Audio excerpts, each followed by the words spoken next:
आज हम प्राचीन भारतीय अवधारणा तथा आधुनिक काल की अवधारणाएं पढ़ेंगे।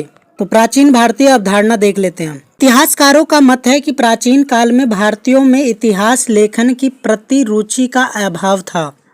उन्हें ऐतिहासिक घटनाओं के प्रस्तुतिकरण तथा तिथिक्रम के विषय में कोई जानकारी नहीं थी। भारतीय प्राचीन काल में इतिहास लेखन की बजाय धार्मिक ग्रंथों की रचना पर अधिक बल देते थे।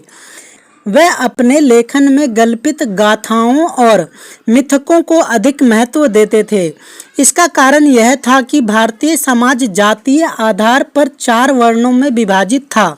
इसमें प्रत्येक जाति का कर्म व्यवसाय निश्चित था। उस समय के इतिहास में भी ये सभी बातें देखी जा सकती है। वैसे भी इतिहास लेखन समाज की आवश्यकताओं के अनुसार किया जाता है। उस समय अतीत की घटनाओं का उल्लेख समाज की आवश्यकताओं एवं परिवर्तनों को ध्यान में रखकर किया गया।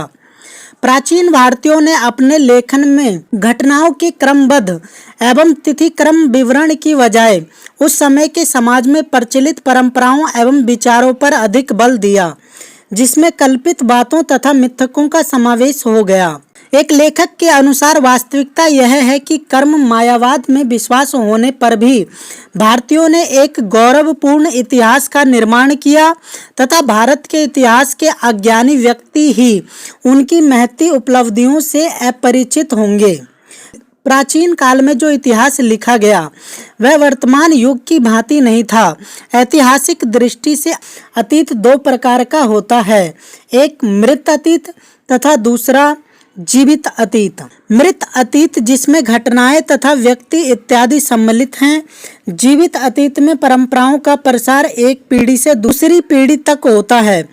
भारत में परंपराओं को संजोग कर रखने के पीछे उनका उद्देश्य ऐतिहासिक धरोहर को संभाल कर रखने का नहीं होता था, बल्कि इसमें सभी की चेतना उत्तरदायित्व की भावना विद्यमान थी। गोविंद चंद्र पांडे ने लिखा है कि संपूर्ण विश्व में कोई भी देश ऐसा नहीं है जो अतीत के इतिहास को सुरक्षित रख सका हो।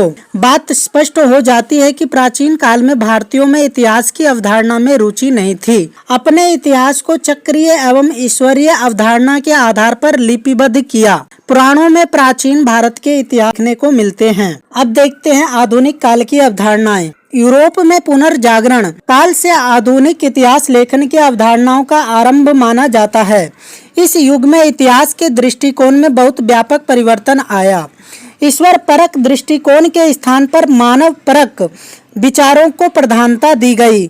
मध्यकालीन इतिहासकारों के विपरीत आधुनिक इतिहासकार सत्य और यथार्थ पर अधिक बल देते हैं।